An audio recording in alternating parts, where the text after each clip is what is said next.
Bonjour à toutes et à tous et bienvenue sur MacPlus. Bonjour Marine. Bonjour Jean-François, bonjour à tous.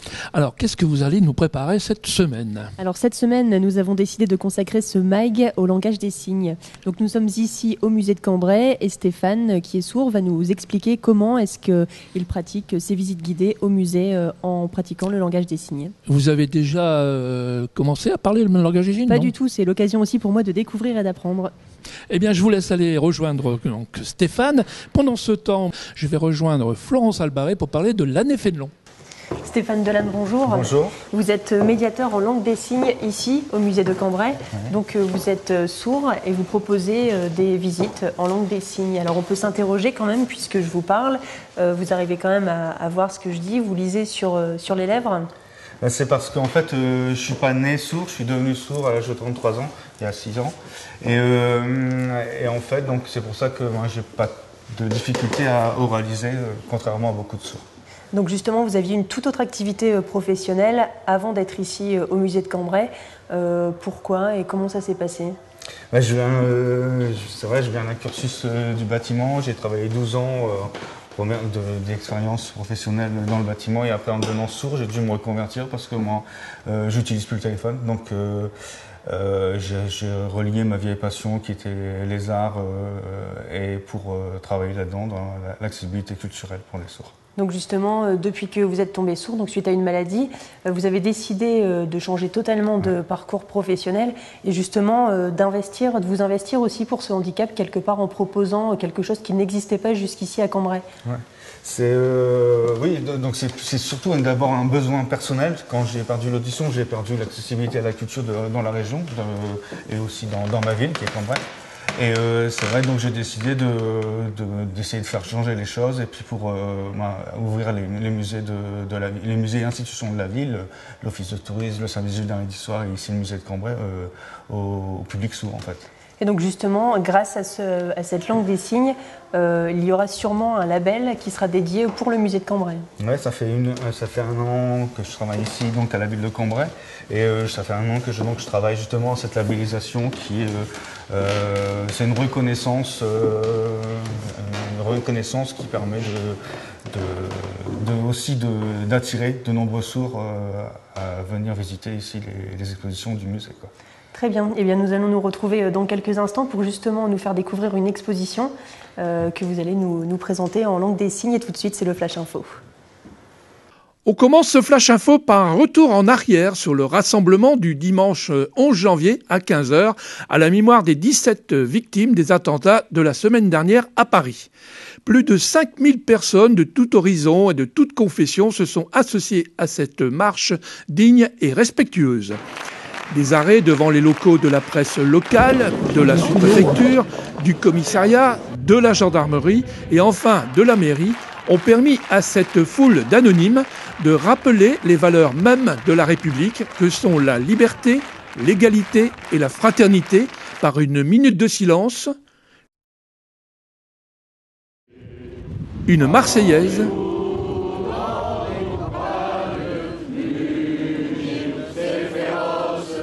et par une salve d'applaudissements nourris.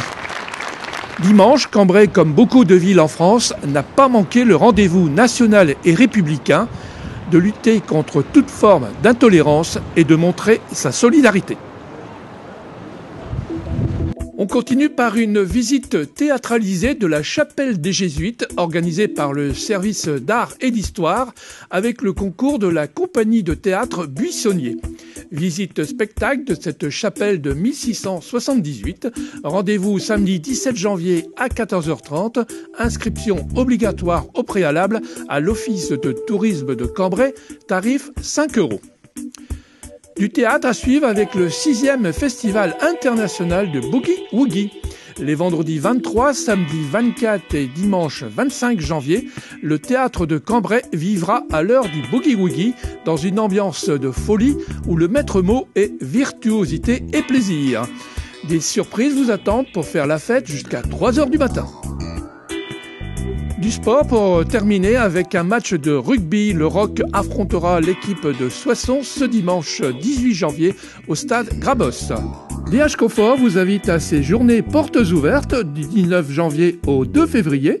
Venez découvrir le tout nouveau showroom, conditions et offres exceptionnelles, DH Confort, 166 rue de Lille à Neuville-Saint-Rémy. Au cinéma Palace à l'affiche.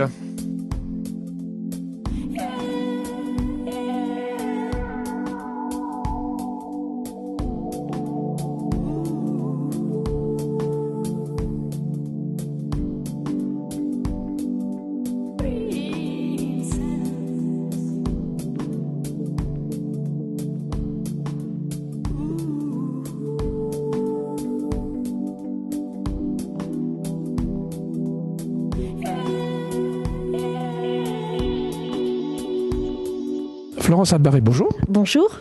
Vous êtes la directrice des affaires culturelles de la ville et en cela, vous préparez cette année un grand événement, c'est l'année Fénelon. Mais avant de parler de cette année Fénelon, peut-être on pourrait se renseigner auprès de vous. Qui était Fénelon? Alors Fénelon fut archevêque de Cambrai de 1695 à 1715, donc pendant l'époque du règne de Louis XIV, une période vraiment importante pour l'histoire de Cambrai. Mais Fénelon, au-delà de ce rôle d'homme d'église, ce fut aussi un grand écrivain. On lui doit notamment les aventures de Télémaque, c'est son ouvrage le plus célèbre. Et c'était aussi un grand penseur et il a livré beaucoup de réflexions sur son temps. Alors peut-être on peut expliquer sa vie à travers ces trois bas-reliefs qu'on a derrière nous. Alors ces trois reliefs, effectivement, qui sont représentés sur ce tombeau, nous donnent une sorte de résumé, de synthèse de la vie de Fénelon. Donc tout d'abord, à droite, on voit Fénelon qui enseigne au petit-fils de Louis XIV, le duc de Bourgogne. Le duc de Bourgogne qui aurait dû régner sur le royaume de France s'il n'était pas mort prématurément. Au centre, on voit Fénelon soignant les blessés de la bataille de Malplaquet en 1709. Fénelon raconte l'histoire, a accueilli les soldats blessés de la bataille de Malplaquet, les a soignés dans son palais archiépiscopal de Cambrai, et cela illustre bien le fait que Fénelon s'est tout le temps érigé contre la guerre et ses désastres dans une période particulièrement troublée. Et enfin à gauche, on voit un épisode un peu anecdotique de la vie de Fénelon, mais qui illustre bien sa générosité et sa bienveillance auprès des Cambrésiens. Il s'agit donc de Fénelon qui ramène une vache à des paysans qui l'avaient laissée dans leur ferme. Qu'est-ce qu'on va avoir cette année pour commémorer Fénelon? Alors déjà, ce qu'il est peut-être important de préciser, c'est qu'il s'agit vraiment d'une coopération des services culturels de la ville de Cambrai, de la communauté d'agglomération, des paroisses de Cambrai, de plusieurs associations aussi qui donc se sont unis pour proposer un programme de manifestation tout au long de cette année 2015. Alors il va y avoir plusieurs temps forts. Le premier temps fort, c'est ce week-end, c'est dimanche, puisqu'il y aura donc la messe télévisée sur France 2 qui sera retransmise un grand moment, voilà, que c'est pas arrivé depuis longtemps. Donc la messe sera retransmise depuis la cathédrale dimanche matin. Parmi aussi les temps forts que l'on peut souligner, il y a toute une série de concerts et de conférences au printemps qui vont permettre en fait de mieux comprendre qui était Fénelon, mais également le temps de Fénelon, ce temps de Louis XIV qui est une époque vraiment charnière pour l'histoire de Cambrai. Et puis il y aura un grand moment qui sera un son et lumière, un spectacle son et lumière qui sera donné le vendredi 26 juin, donc au tout début de l'été, qui permettra donc de redécouvrir la cathédrale, cet édifice que connut Fénelon, qui était à l'époque une abbaye, et donc il se terminera par une évocation de la vie de Fénelon, par une projection depuis le parvis de la cathédrale. Et puis également expositions, colloques rythmeront cette année Fénelon. Bien, on aura certainement l'occasion d'y revenir de toute façon. Merci Florence pour toutes ces explications et tout de suite on rejoint Marine au musée. Alors Stéphane, vous allez maintenant nous faire visiter et découvrir cette exposition actuellement qui se déroule au musée de Cambrai. Alors de quelle exposition s'agit-il ? Alors vous êtes ici dans l'exposition temporaire dans la thématique, c'est sur la Première Guerre mondiale. Qu'est-ce qu'il y a eu pendant la Première Guerre mondiale? C'est toute une série de caricatures, des objets, des journaux, des affiches de caricatures différentes qu'on a pu trouver pendant cette période. Alors une exposition à découvrir que vous nous proposez aussi justement en langue des signes. Alors par exemple pour présenter un tableau comme celui-ci, en langue des signes, comment est-ce que vous procédez ?